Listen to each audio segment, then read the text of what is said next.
Ladies and gentlemen, welcome back to another episode of College Football UK. Yes, the timings and dates of the episodes are a little bit skew if you've got Christmas and New Year and a 12-team playoff to thank for that one. Nevertheless, I am joined by my ever two always wonderful co-hosts in Nick and Sam on a fine Saturday evening. How are we, gentlemen? All good. All good, yeah. Now, I'm aware that tomorrow may not be maybe a better day for both of you than it will be for me. So it's a good thing to get this in early, as my emotional state depends on what happens at 4 in the morning tomorrow night slash Monday morning. So glad to get this one out of the way. Are you looking forward to a nice relaxed weekend of football where nothing really matters for you? Yeah, it'd be quite nice to not have to worry No. about playoffs too much. Though, to be fair, for us, we still need to win our game to avoid either Lions or Vikings. So, Yeah, yeah. Oh, pardon me. But yeah, that should be it's going to be I'm fun. not. I'm not interested in the NFL playoffs. No, That's not where my interest lies right now. I'm all no. college, but this is a college podcast. I'm all college boys. Can't think I'm a, why. I'm a bit of both. And I promise you, we all feel, Uh, as a Patriots fan, we all feel sorry for you. Because you've always had such a hard life so far that I know. we stand by you, we're with you. I Um, know. I really don't know about Sam, but I am. I remember Like, you're the new us. It's fine. you know what? I keep saying to a lot of Patriots fans, whether it be my Patriots podcast or whatever, you know what? Supporting Manchester City for 30 years, 40 years. It's taught me something. Yeah, You learn quickly to deal with the shite. So yeah, all these people that are stressing that the Patriots are crap, you know what? I'm used to this. Let's roll. It's when you're good that's a bit odd. yeah. What was I saying to you on Thursday, Sam? I think struggling between that whole when City got really good, you're struggling between that whole. You kind of just want to be grateful to be there, but also expectations are different right now. Um, It's that weird. It's a really weird place to be. Sometimes you would much rather just be shit, and then you can just do, oh, we're shit. It is what it is. But like you say, we are here to talk college football. That's what we're here for. There isn't all too much news. Most of what's going on right now is bowl games and the college football playoffs. We'll just get straight into it. Starting off, we had the quarterfinals, so we'll go through game by game in order of which they were played. First up, we had Penn State versus Boise State. It was a fun it was supposed to be a game where maybe this might be the battle, and what we spoke in the last episode, how this could be a battle. This could be defensively really tough. It could be tough sledding at times, but could be a really interesting game. Didn't turn out to be so. Penn State seemed to run away with it just a little bit. They were 17-7 up at the half and then finished 31-14 winners. Did either of you get much of this game in? No, for me, it was on the other side of the draw. So I I watched the looked at the first score. half. Okay. Um, I'm gonna start. I apologize by the way. We're still eating mince pies into January. Is where we're at. Um, And I hate to be so you that guy should. who was right. I do hate to be right. Um, and I won't bring it up much more about how I was right. But in the last episode, when we were previewing these quarterfinals, one of the things I said was one thing I'd really like to see is how Ashton Genty faces against this Penn State defense, and how, look, with all due respect to him, as incredible as he is, and as incredible as he's been, and I can't take away from it, I want to see how he is going up against the Penn State defense, 'cause it's a different beast to some of the defenses he's faced so far. He was held to 104 yards off 30 carries. Longest was 28. They really managed to stifle him and force Boise State to play the passing game and force Boise State to throw the ball. Um,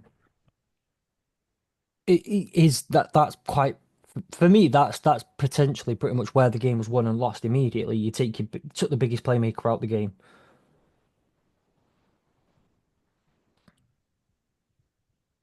Yeah, I mean they had no real answer as soon as Penn State shut down Gentry, and you know they just didn't really have an answer to it.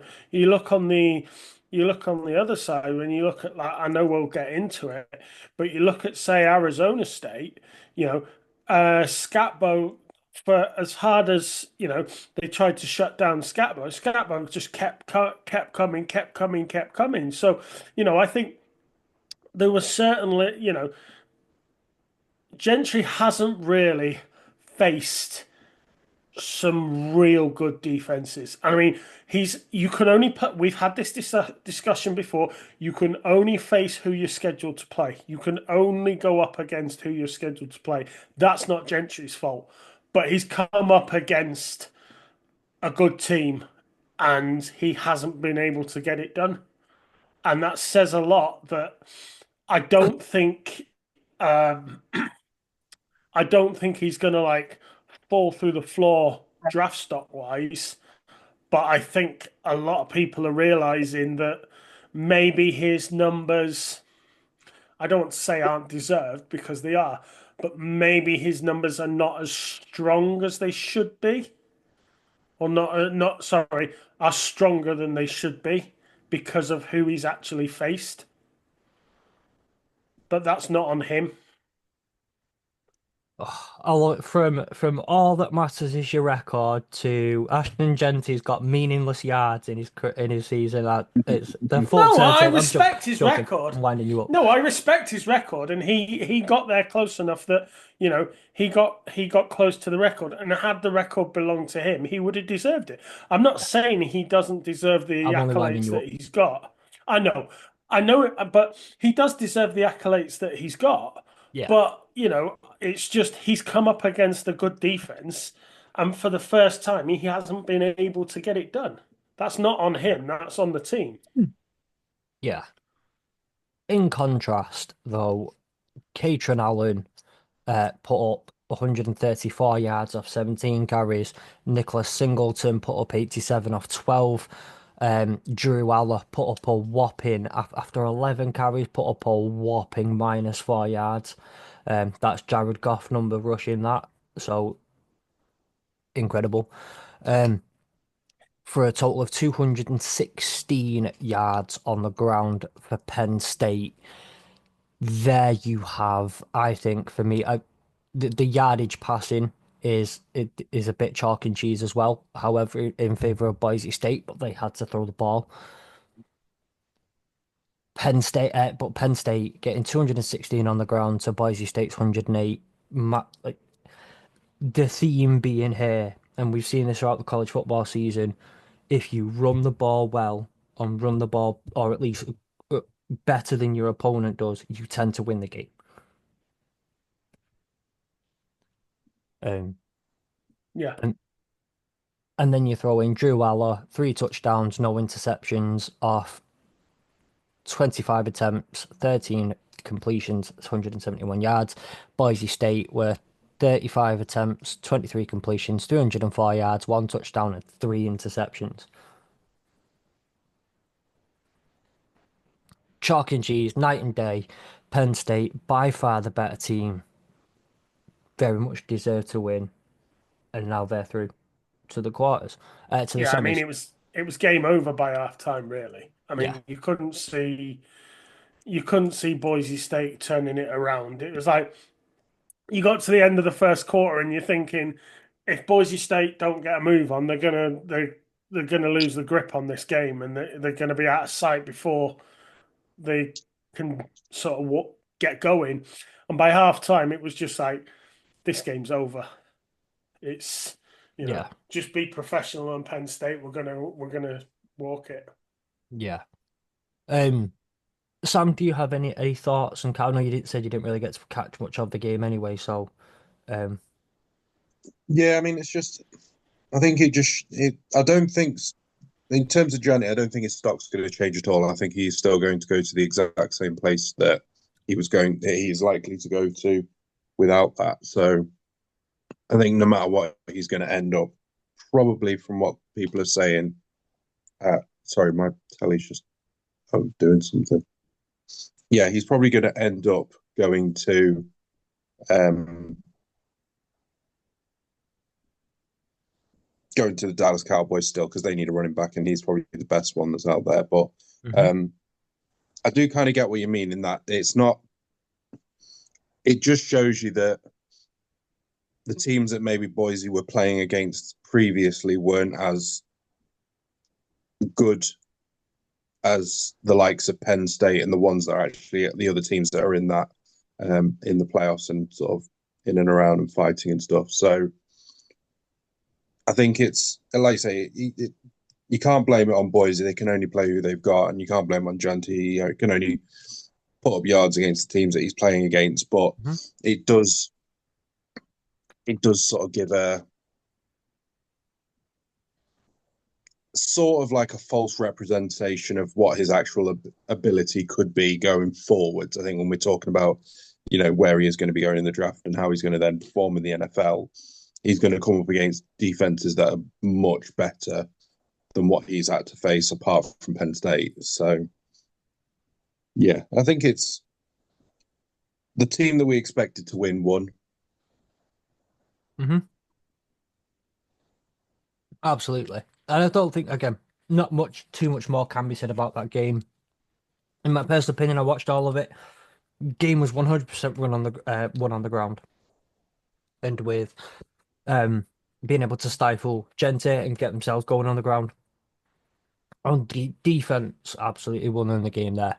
So moving on to so the match involving Arizona State in the Chick-fil-A Peach Bowl against, I can't pronounce that name. Whoever Arizona State faced, some random team. Um, who ended up going on to win. And now they were massive, massive favourites going into the game. The dream is unfortunate. The fairy tale run for now is unfortunately over for Arizona State as Texas run away 39-31 in double overtime. I can't think of any better way to start this segment off than just throwing straight to you yourself, Sam. Talk to us about it. Um, I mean, if you were in the Discord chat or just in our group chat, you'd have heard my feelings plainly on how I thought the game was going. Um, I think we'll start with credit where it's due. Arizona came out and played very well. Scatterbo had a great game. They were trying to find ways to win the game, and they were doing very well to stop us, especially second half. They did very well to stop us. I don't think Ewers was, to be honest, as a whole, I don't think Ewers was at his best.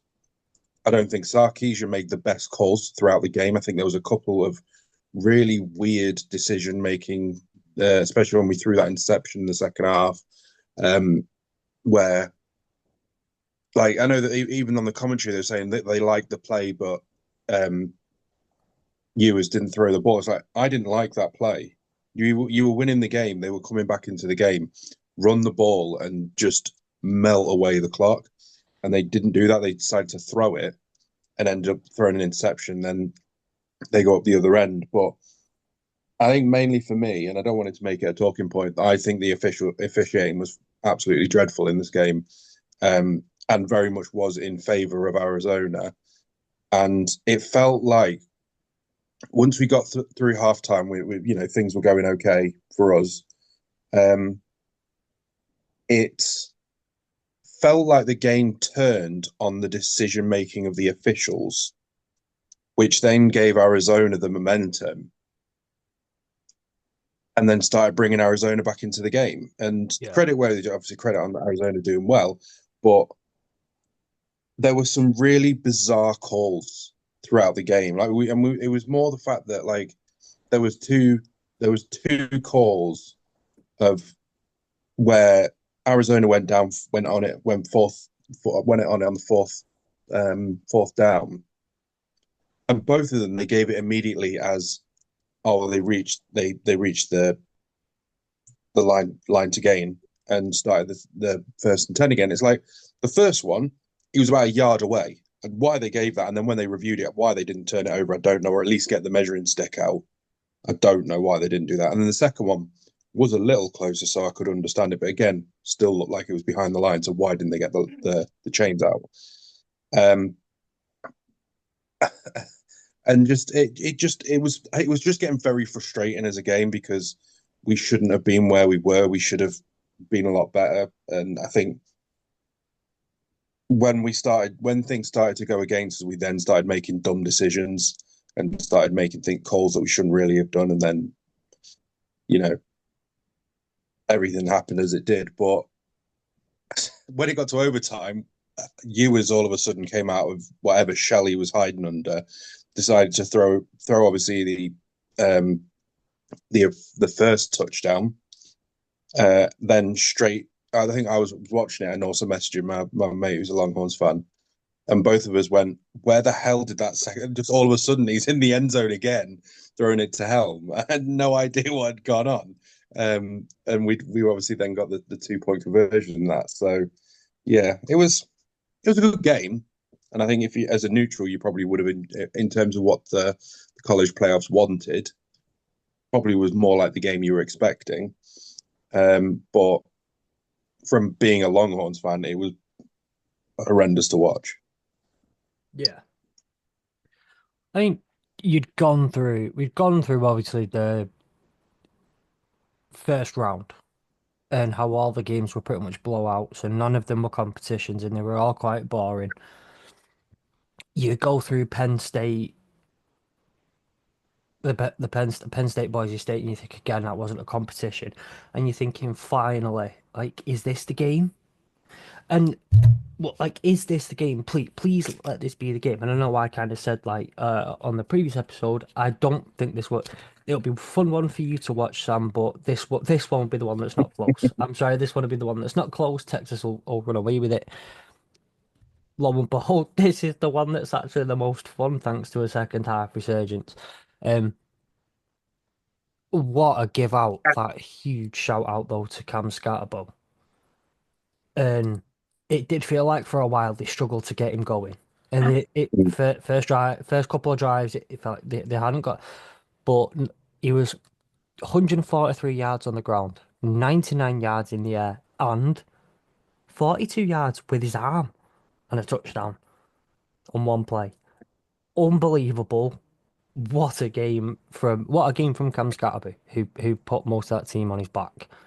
As well as throwing up on the sideline and constantly having to go off because of whatever was wrong with him.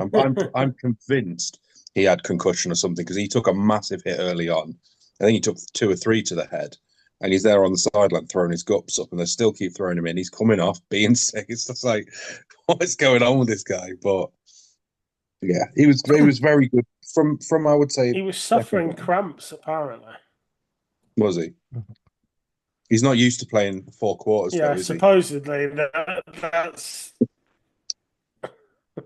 that's what came out. That he was suffering severe cramp. He was suffering severe cramping in the uh, sort of last third of the game. Sort of the third quarter and late third quarter and into the last quarter. That he was just cramping all the time, and so he was constantly having to come off.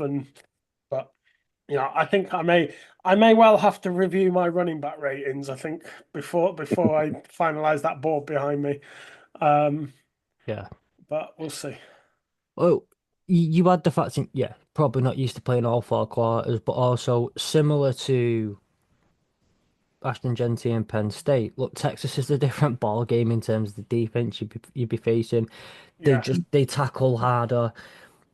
They're faster. They're stronger. They're just about everything you would want. They're that level above in just about every aspect of the game that it takes it out of you that bit more. And for him to be able to do so, but I do have a question for you, Sam, going into football. I guess before we wrap up on the actual game, but one thing that's worrying me as of late is this Texas rushing offense. And just how not getting it going on the ground. Obviously, you've lost out the last couple of years on your Bijan Robinsons, who No longer got a Bijan Robinson in the room, but is this a cause for concern given the next game we're gonna go on to and who you will be facing in the semi-finals? Just that side of the game being as good as eliminated, something you need to work on. It's bizarre because apart from the Georgia games earlier in the season, our running game's always been very good. And I don't know what's happened of late in terms of I would say from the since the first Georgia loss, our running game, it's like as if Sarkisian just decided we're not going to bother with the running game anymore. We're gonna Hmm. put it on you as to make the plays, and every now and then we'll throw in, you know, Weisner doing a trying to go down the middle. The problem is that what's happening is we're using Weisner and Blue to try and basically penetrate through the middle. They neither of them are those types of running backs. They're not a Scatbo, they're not a Janny, they're not a Caleb Johnson. They don't have the physical power to run through the middle. That's why for the most part of the season, we've used them to get over to the edge because that's Yeah, where they're speed runners. They're not powerful runners. If you get them out on the edge, yes, they'll use their speed and they'll use their trickery in that, and that's what I don't know where that's gone because we just seem to have lost that, and I don't know if that's because Kelvin Banks missed a couple of games with injury. Obviously, Majors was out, came out of the last game, played most of this one, I think, and then we also lost our right tackle. So I don't know if it's yeah, partly down to maybe just a few O line injuries and that, but yeah, it is worrying because as we said, like if you can have a competent running game, you're likely to win the game, and we just don't. I don't know where that's gone, and in terms of if you're obviously a higher going into the next game, you're looking at you know who our targets were in this game in terms of throwing. You basically lock them up, which was golden hell. yeah. So Um, yeah, just odd way that our running game's gone because it was looking really good. Obviously, I know it would have been completely different had CJ Baxter been fit all season, but yeah, it's just one of those things. We need to get back to it, go back to what we were doing at the start of the season. yeah. And look, you kind of you see games I like would say, this. um, So go on, Nick. I was gonna move on. go on. I was no, I was just going to say, beating Georgia's not for everybody. Not everybody can beat Georgia. It's just the way it is, Neither's beating But we'll Northern get onto Illinois. that. It's fine. Um, Well, um. turning point of our season, I reckon. No, do you know what? I was speaking to one of my friends in the States who's a Notre Dame fan, and I was talking about you and how you'd kind of some of the stuff that you brought up the other day, and he was just like, do you know what makes absolute sense? Sometimes you just need that kind of, it probably sounds a lot more dramatic than I actually want it to, but that, you hit rock bottom and then you realize You just how need that bad you, kick up yeah, the arse. You need yeah. that kick up the arse. Um, Yeah. but just to, I guess, I will just last couple of bits on this game was just obviously Texas 17-3 up at half time. You are thinking Texas generally seemed to be in control. Arizona State could not get going with the ball. Like I said, Scatterboo at this point had not really got going, or at least I didn't feel like he was truly got going. Arizona State couldn't get out their own way. You're thinking, but at the end of the day, it's a 14-point game. This is a two-score game. It's not the end of the world, maybe, but what you need to do when something like that happens, you need to come out the blocks. You get the ball to start the second half, you need to come out. You need to come out of the gates. No, you don't get the ball. You need to force, like, don't let Texas score to start the half, which they didn't. Three Texas went three and out, and there was like you have to score. Field goal, something, just get points on the board and set the second half. They go on an 11 play drive, 60 yards, turn the ball over on downs from the two. And you're thinking, for crying out loud, that's their opportunity to kickstart. And then on the very next play, there's a safety. How, after that, Arizona State get a field goal, Texas get a touchdown, Arizona State get a touchdown, get an interception, we get a touchdown. Texas miss a field goal. It felt like at that point, once Texas had missed that field goal, you were thinking all of the momentum now is with Arizona State. And quite frankly, I was shocked that Texas managed to take it to overtime by that point. And Yeah, I think if the game had been a few minutes more longer without overtime, if it's touchdown sort of thing really turned the game. I just think had there been a few more minutes left on the clock before going to overtime, it's like Arizona could have nicked it. You know, it it did. It looked like Texas just needed to see the game out at half time, but then it just all hell broke loose in that second half. It was just yeah. like, hello.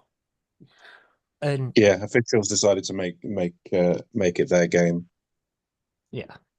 And And also, a lot of people, the big thing came out of this game was that call uh, a targeting or not. Be both of interested them, to get your opinions on that because obviously there were two incidences where they obviously looked at it for targeting.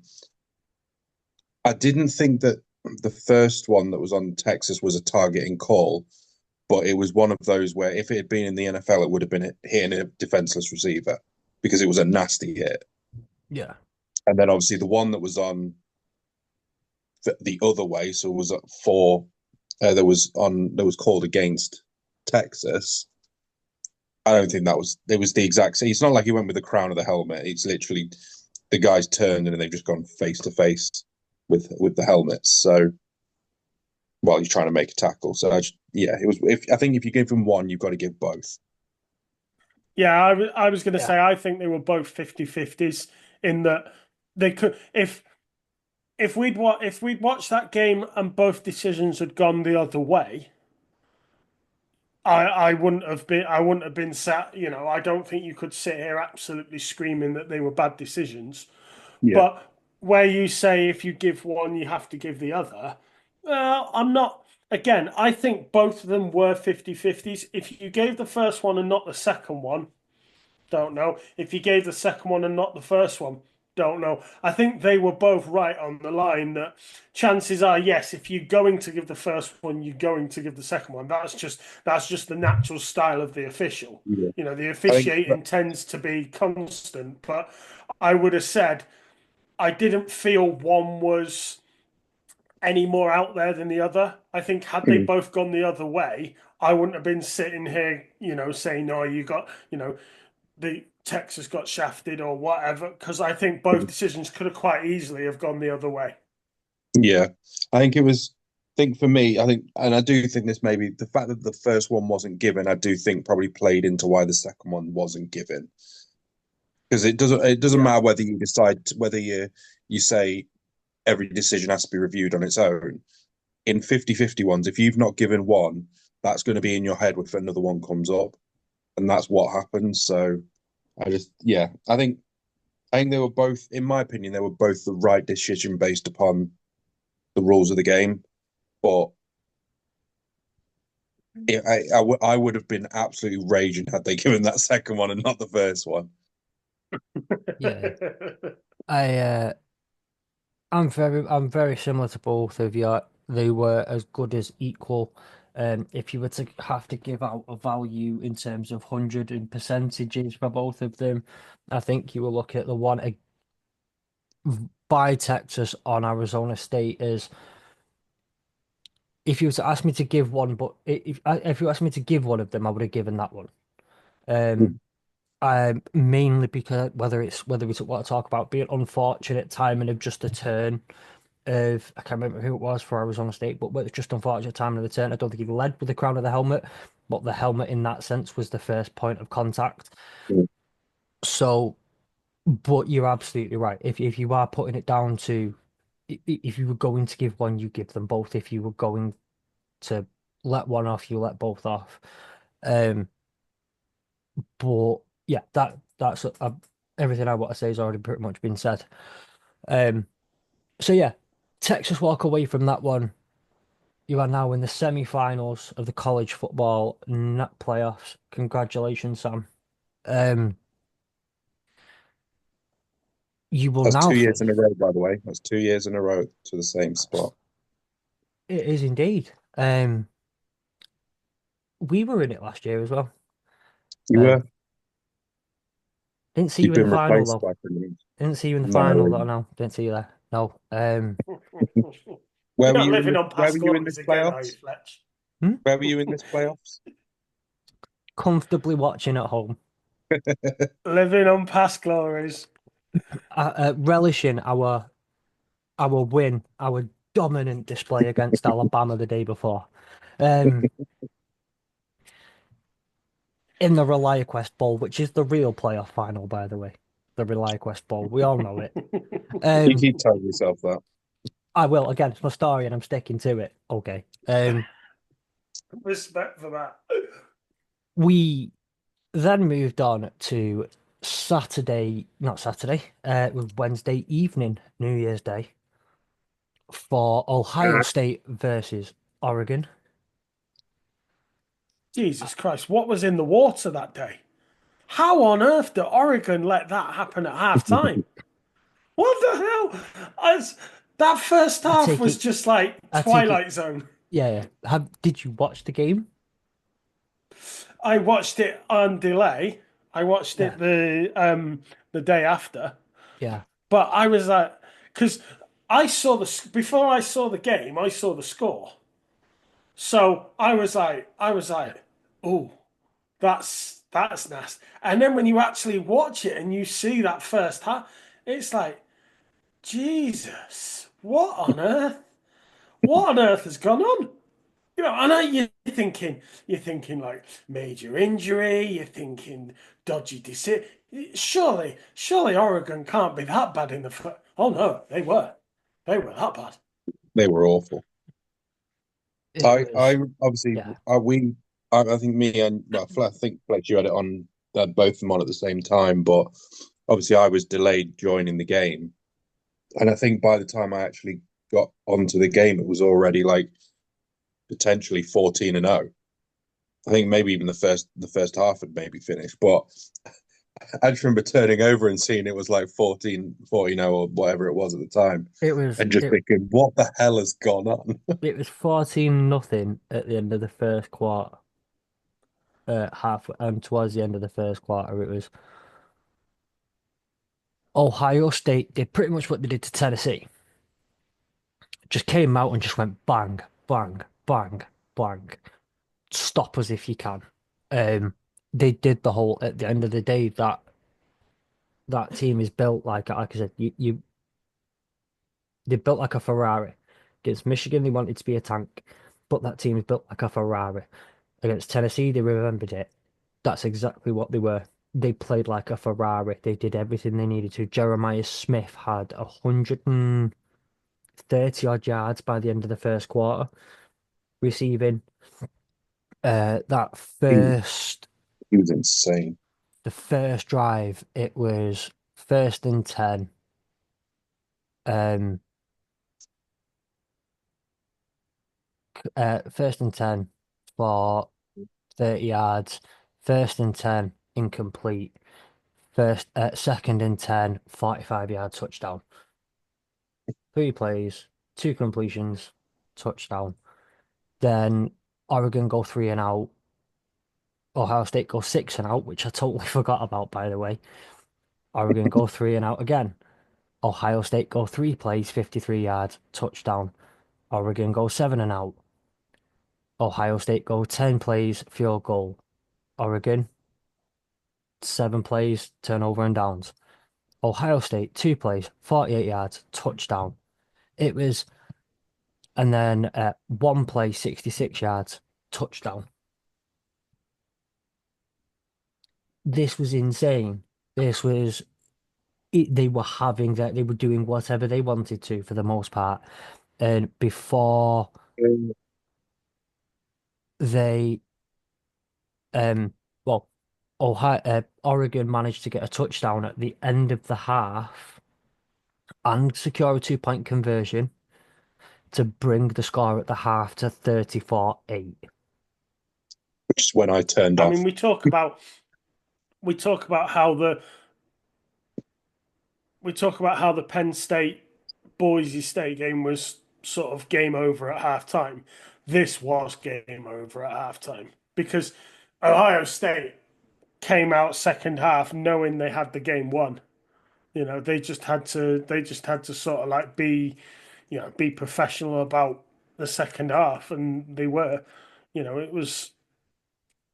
I think it it was the it was the shock for me. It was just the sheer shock of watching. And I know Fletch, it's not you know it's not your thing and enjoying watching Ohio State. I get it, but the sheer shock of watching them come out and absolutely smash Oregon to pieces was just, you have to sit there and go, oh my, because they were on a completely different level.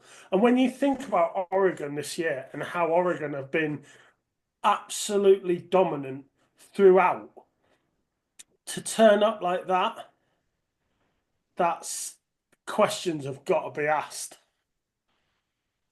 That's a lack of preparedness. That's that extra week off has kicked him in the face a little bit. And this is something this is a point I want to make at the end. All four teams who had the extra week off are out. Yeah, I had that Some down. sometimes, like, okay, a little bit of rest is great, but a little bit too much gets you out of rhythm. A little bit too George, much gets you out of yeah, sorts. Georgia had 3.5 weeks, 3.5 weeks between their last game of the regular season and playing in the playoffs. For me, that's too long. And whether they should have arranged a behind closed doors friendly against a local team or something, or you know, whether they take the boys up to the Falcons and do some training against the I don't know, but 3.5 weeks off was too much. It goes to show all the seeded teams that had that extra time off lost. And the SEC commissioners come out and said it's not very fair that the playoffs are structured like that, and it's like, look, you lost, all your teams lost, get over it. The heroes in Georgia lost. Oh, what a shame. But We're still on. oh yeah, yeah, I know. I'm correcting We're myself. claiming you as But a Big 12 team right now still. Yeah, a lot of people are. but the point the commissioner was making is, the SEC is supposed to be the strongest division in football, and it's wrong that their champions were beaten. It's like, oh, come on. But It's Or there baby does Georgia. seem something wrong when all the teams that lost had the extra week off. it's right. So this is what this reminds me of, by the way, because you see Lane Kiffin going. Lane Kiffin went really quiet for a little bit. Did you not notice he was tweeting all the way through certain games and then went really quiet? Um, it reminds me of, I think Lee Evans put it best on one of his comedy specials. But it's like when a dad plays his son at sports, right? Um, for years he takes like you're playing your son, you take it easy, but you still beat him. You still beat him. You're always beating him. Yeah. Playing table tennis, right? Use the example of table tennis. It's like you're always beating them at table tennis. Then they get a little bit better, and everyone around you going like, "Listen, right, I'm still beat you. I'm your dad. I'm your dad." And then as soon as they beat you, you sit there and go, "Who gave you the good bat? Right? Who gave you the good?" For years, when you beat a toddler, it was pure skill, and now they beat you back. They've got the good bat, and you've got the wrong bat, and it's not fair. That is what the SEC have done. That is what the commissioner has done. He sat there and said, everything we do is skill. We're better than everybody else. We are. We are the best. Nobody touches us. They turn up, they get rocked out the playoffs, apart from, let's face it, what is really the Big 12 in Texas. And then they go, whoa, whoa, whoa, whoa, you've set all the rules against us. It's not fair. It's exactly it reeks of that for me. But there was a moment, I say go 34-8 at the half, and then I'm looking, and I what is an indictment of this game is at 10 to 11, just check the timestamps, at 10 to 11 p.m. I tweeted, Jeremiah Smith has 118 yards and the first quarter isn't over yet. This is mad. 15 minutes later, I tweeted, and I'm done. I'm out. And then a gif of someone turning the telly off.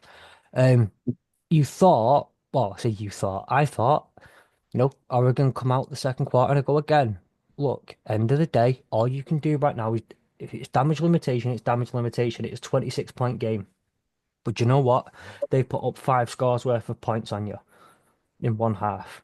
You're 4 scores down. Worse things have happened. Weirder things have happened. Just go make a game of it. Go. New Yeah, quarter, new start. they should have come out and treated it as though it was 0-0. Yeah. Start So again. you do.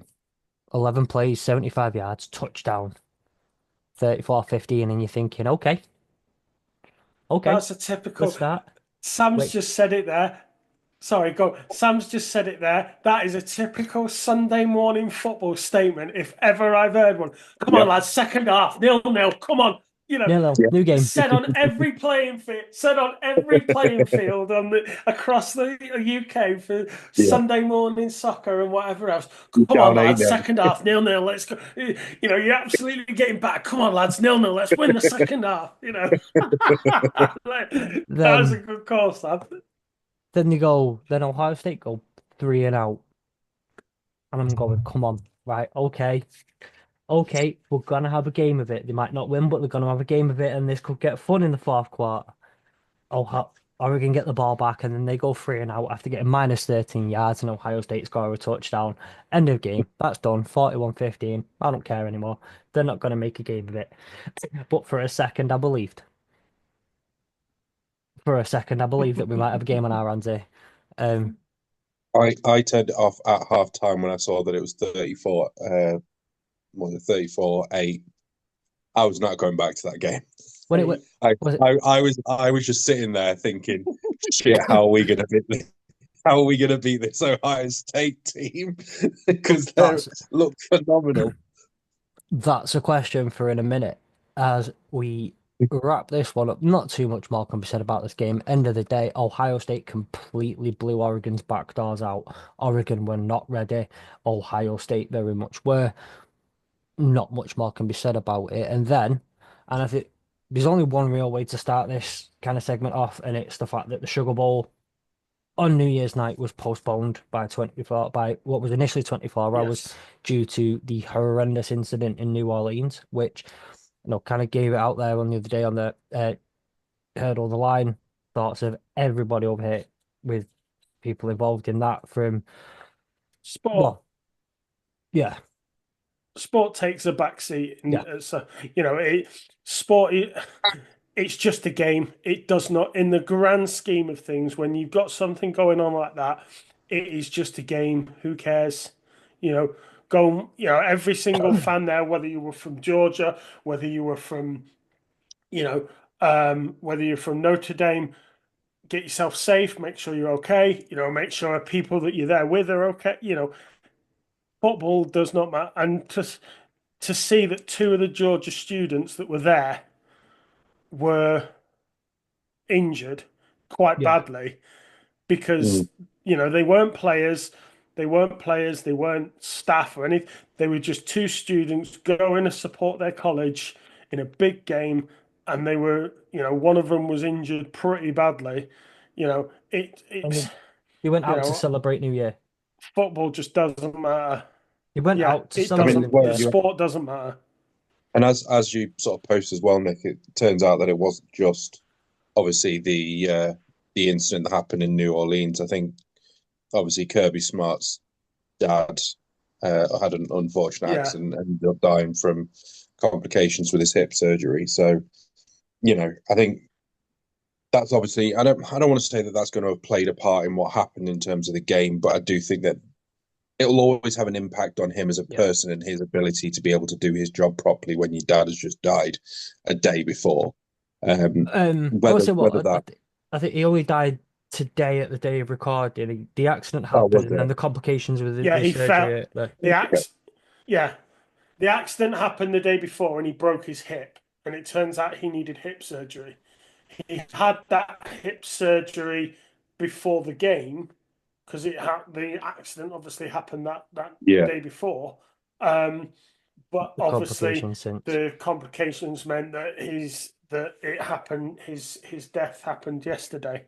You know, Um, right. so I think the I would say that there's so. only one thing I wanted to say was that there was a number of people who complained about the game being postponed in general.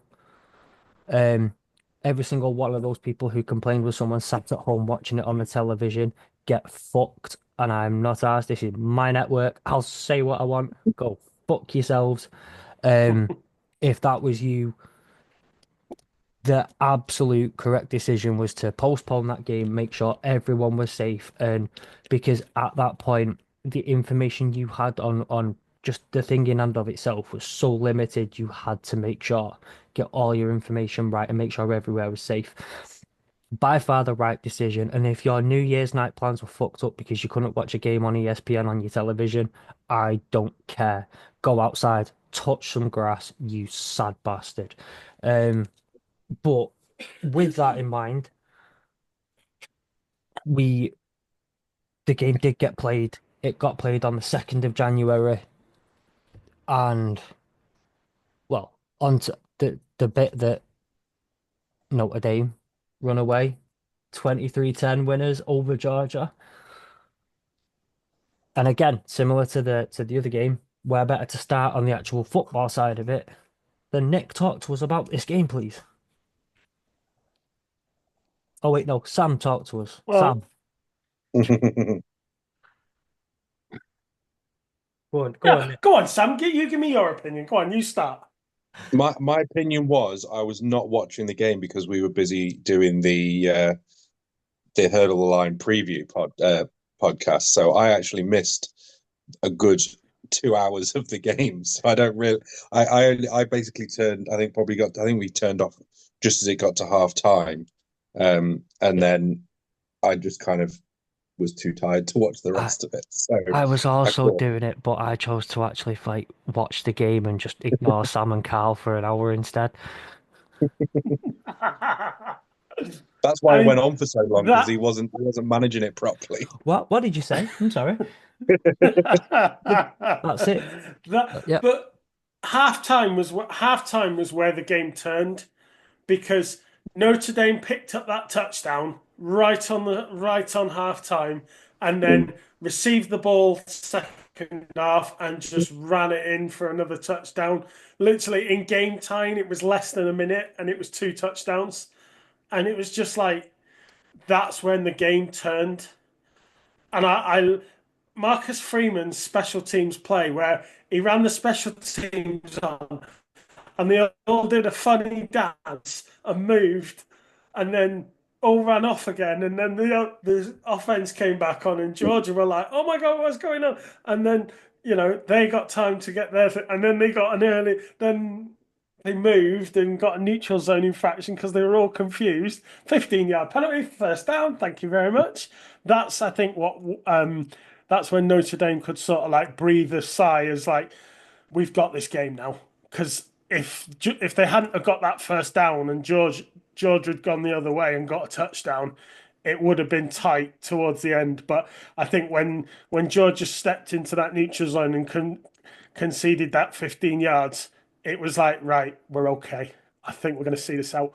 But I was like, I was up, I was down, I was up, I was down. I was like, oh God, oh, And when it was 3-3, I'm like, please don't put me through this. Please don't put me through this. Because this is like, like I said at the beginning, the Patriots this year have been terrible. I mean, they've been terrible for years, but it was like this is what I was clinging to. This was my thing. So I was like, come on, And it was just like at 3-3, I'm like, I'm not gonna like it if it stays like this all game. And it just moved on from there. And I was just that, like I said, that halftime was when the game turned, but Yeah. it was wonderful. It was wonderful to see all those Georgia faces looking pig sick at the end of the game. I felt so sorry for them. Not, didn't feel a single thing. Um, Sent those puppy dogs packing with their tails between their legs, which I said we would do.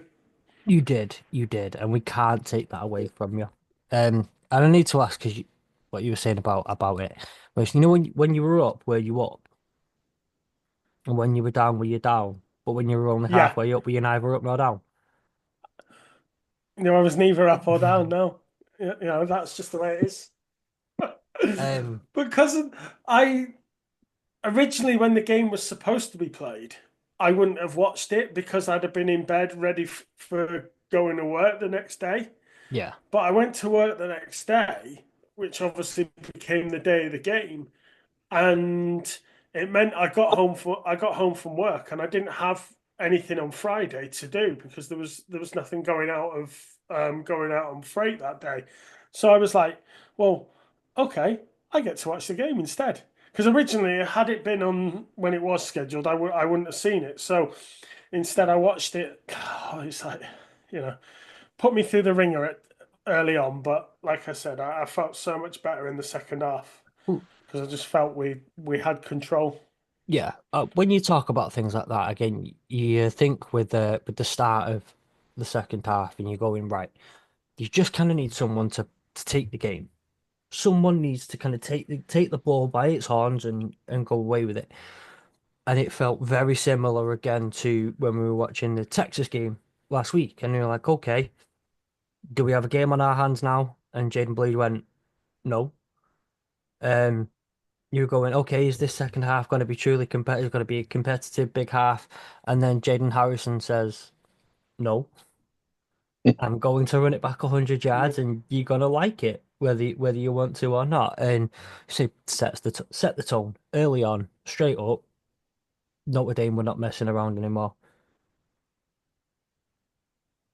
and you needed in games like I that know though. this Was it? hasn't come out of my mouth much this year. Yeah, And by all means, again, by all means, clip it. I'm quite prepared to take the flak. Oh, that Riley Leonard's a good QB. Always good. Always good. I watch it. I tell you what, watching the series, Here Come the Irish. It's on Peacock and it's on Sky. Watching that series after the Illinois loss takes it all. I mean, he literally sits there in front of the camera and says, "This is not the team's fault. This is my fault." And he stood there in front of the whole team in the meeting room and everything. He stood up and he walked down to the front of the, and he just said, "This is not on the coaches. This is not on you. This is on me." And he sat and he took it like a man, you know. And it's like I said, I think that loss against Northern Illinois was so crucial to our season because it was that kick up the arse that you needed. And it just switched everyone on, and it was playoff mode from that point forward. And it was win, win, win, win. And I don't think, had we beaten Northern Illinois that day, I do not think we'd be where we are now because I think we would have come unstuck further down the line. I genuinely think that was a turning point. And week two, that's a big thing to say, yeah, but the whole team fired up, and even the coaches said, we win together, we lose together. And Riley Leonard's like, not today, we didn't. Today was on me, and I have said throughout the weeks previous, you know, he has been growing. He has becoming better. And yeah, it says something that now and I'm not, this is not me saying this. This is what I've picked up reading stats and reading everything draft, being in draft mode for the last week. It says something that people are now saying, is Riley Leonard the third best QB in the draft behind the main two? Is he better than Jalen Milroe? Now, I can't. I've been slagging the guy off, so it's not fair for me to say he is or he isn't. But he is certainly putting quality tape down to say that he's got a chance. Yeah. And is his second half season compared to his first half season, you know, absolute two different shades. I can't fault it. Yeah. He's certainly impressed me, and ultimately, as a fan, that's what I want him to do. That's all you can ever ask. Like, yeah, all you can ever ask Yeah, is the player puts the team on the back, takes accountability for when they messed up, and cares about the team. Like, shows that they give a shit when they play. That's all you can ever ask yeah. for, I think, as a fan. Um, at any given time, as long as they give a shit, it is what it is. Um, but as you say, look, and you can give us our shit for it now. Well, I'm not gonna add. You can give me my shit for it if you want to. I'm not gonna just demand that you give Sam shit. Um, but I didn't give Notre Dame much of a chance in this game. I know most people did not give Notre Dame much of a chance in this game. We were wrong. Um, so I'll give you your opportunity if you want I to give mean, a I shot. know I picked. No, I mean, I picked Notre Dame because I'm a fan. And I was probably, you know, it was a coin flip for me.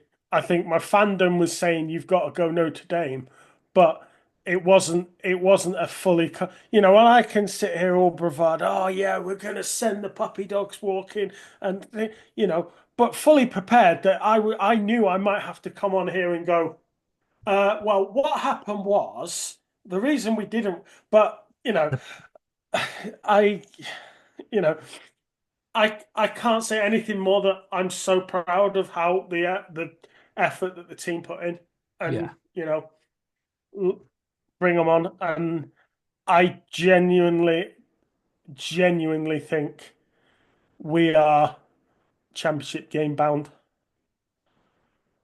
So, with that in So mind, as you said, all four teams who got given the bye are, are out.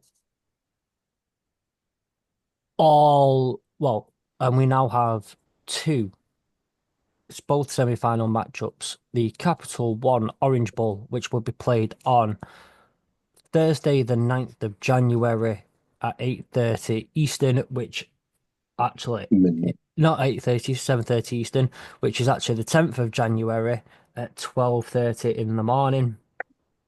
And we'll have that will be Notre Dame at Penn State. Well, not at Penn State because it's at Hard Rock Miami Stadium, Miami. But Notre Dame, Penn State, and then 24 hours later on Friday the 10th, although it's actually Saturday the 11th for us at 12:30 a.m. Ohio State versus Texas in the Goodyear Cotton Bowl Classic in Arlington, Texas. Well, we all know that that game's not being used for a playoff game, so we know we're good there. Um, providing so it's not sunny and the sun's not in, it's not yeah, blinding the players. no, Jerry Jones, we figured out he's gone over to what is it, Bed Bath and Beyond and got them some new curtains. They're okay now. But Um, did you hear why he did it that way? Because someone asked him the question, why didn't you turn the stadium yeah, the yeah. other way? So, because you knew where the sun comes up and where the sun, and he said he wanted the sun to come through the windows because to shine on those silver helmets and that star is what Texas is all about. Did he not realize that means blinding half your team? He Yeah, literally said, "I wanted the sun to shine on the stars, on the helmets." It's like, oh my God, go and get you some more glory hole because you're well off. You're well out of your realm of I was capability. gonna say you can make them silver helmets and a star look really nice, but you've just made 22 helmets look like dickheads. So, um, right there we go. I can throw that one. I'm throwing that one in at the Dallas Cowboys. I don't care. That was brilliant. Um, we and on that note, I've got a stand-up special coming out soon, um, on Netflix. It's a big thing. Just need Netflix to get behind it now and to write some material, but it's happening. But the college football playoff semi-finals, Notre Dame at Penn State. I first thing I did was go on to bet 365 and check out the betting lines as they came through. So for the Orange Bowl, not Notre Dame at Penn. Notre Dame with the money line are 4-5 to win. Penn are 21 to 20. The spread is minus 1.5 in favor of Notre Dame, and the over under is 47. So let's play a little I game. take the under. Let's play a little game with this one. The spread minus 1.5 in favor for Notre Dame. Do you take the spread? Yes. That's to be honest, that I don't see the point in having spreads of 1.5. Really. Like it's you may as well just say, are Notre Dame gonna win or not? It's I was saying that I saw one not that long ago though where the spread was 0.5 and that's a money line. That's as good as a money line. Mm. Unless you're coming out here and just telling me that a tie is somehow it's a tie, I guess also works into I don't know. Um, but the over under of 47. I'd take the under on that. I can't see it being high scoring. Under. Gonna say if you get into 33 points in a game against Georgia overall, I'm not exactly expecting Penn State to, to drive that scoreboard up. Then the Cotton Bowl.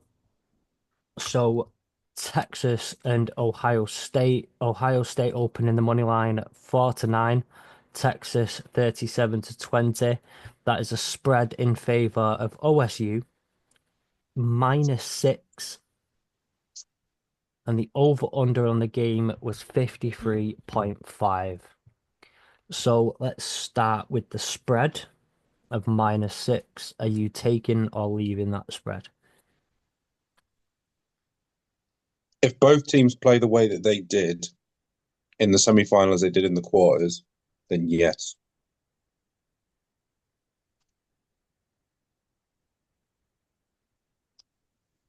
Sam? Not Sam, sorry, Nick. Sorry. Um, yes. I yeah. Go on. Oh, yeah. I've I think both. I think it's going to be a high scoring game. I've resorted to drinking orange juices as well now, just to get as much orange in me as possible for the next few days. I will not take. I will sadly take that spread. Actually, I will at this moment in time. I will sadly take that spread. Um, the over under of 53.5. Are you over or under? I'm going over. Over. Yeah, over. Okay. What There are was your seven. There was 70 points in the previous game against Arizona. what So are your initial thoughts? Just really quick. What are your initial thoughts on Notre Dame's pen, Nick? Notre Dame. No, just some initial like I think if we play how we played against Georgia, if we play how we can, if we play how we've played all season since that Illinois defeat, I think that we will get the job done. I I genuinely think that um, we we are unstoppable, and I realise that's a strong word, but you know, it is. I I said if we beat Georgia, then I don't see the whether it was going to be Penn or whether it was going to be Boise. I didn't see either being able to stop us because I felt our hardest challenge was Georgia. So I'm not going to change my mind. I think on that side of the bracket, I think the championship game has our name on it. Interesting.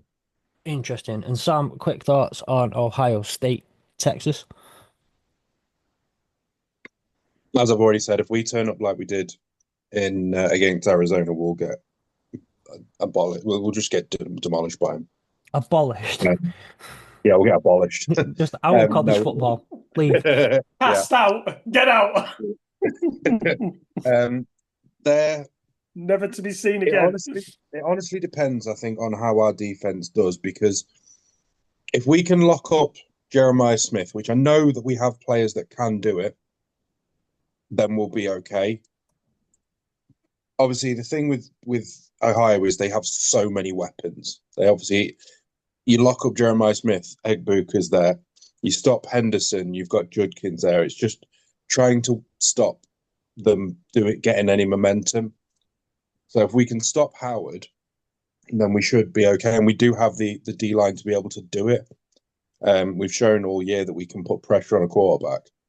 And Will Howard's he's not really a scrambling quarterback, is he? So, you know, he's not going to do a lot in terms of with his feet, I don't think.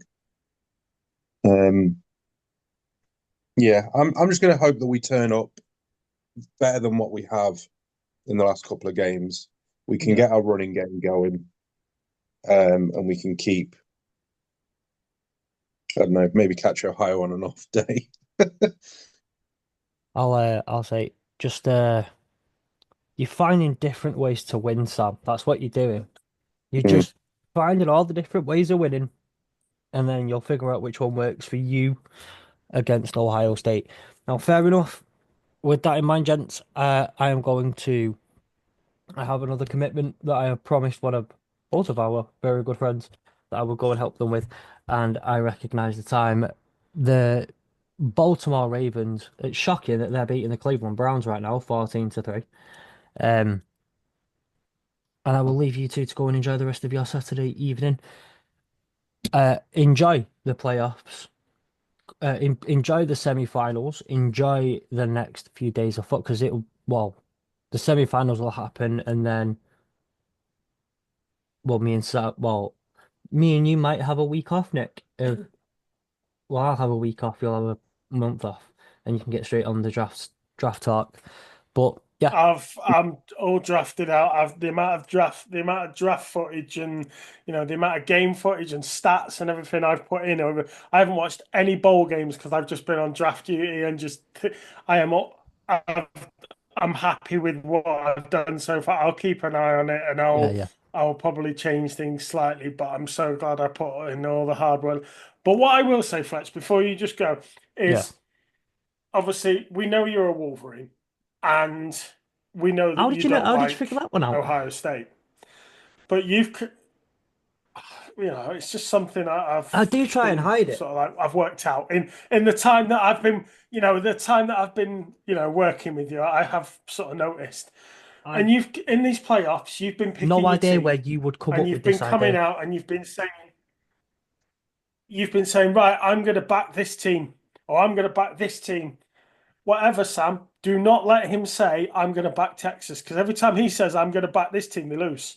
Don't let him back Texas. Just It tell was. him to shut up. Don't say anything. It was. He's Is it? already he's already said that he's taking Ohio on the -6. So So yeah. If I'm that's him taking back in Ohio, Ohio. if I'm gonna say if I'm taking OSU -6, but Texas on the money line, there's a reason I don't do well in betting. Um. So. But yeah. Okay. I will leave you to it and have a lovely rest of your Saturday. Enjoy the semi-finals. Enjoy the playoffs next week in the NFL, and we will convene at some point between semi-finals and playoff final. The Natty. The Netty. And hopefully, my genuine wish for everyone, as much as obviously I'm backing OSU to win for strategic purposes. Um, That hurt to say that. That just hurt. You could see you die inside just a little bit by saying that. For strategic purposes, Does that I feel will. dirty coming out your mouth? Yeah, very Yeah. dirty. But I do so hope that at some point we'll meet up in a few days and you two will be gearing up to face off against each other for Enlati. I think I think I might have to charge people to listen to the episode. It's gonna be fun.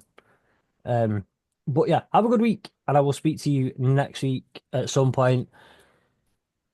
See you later.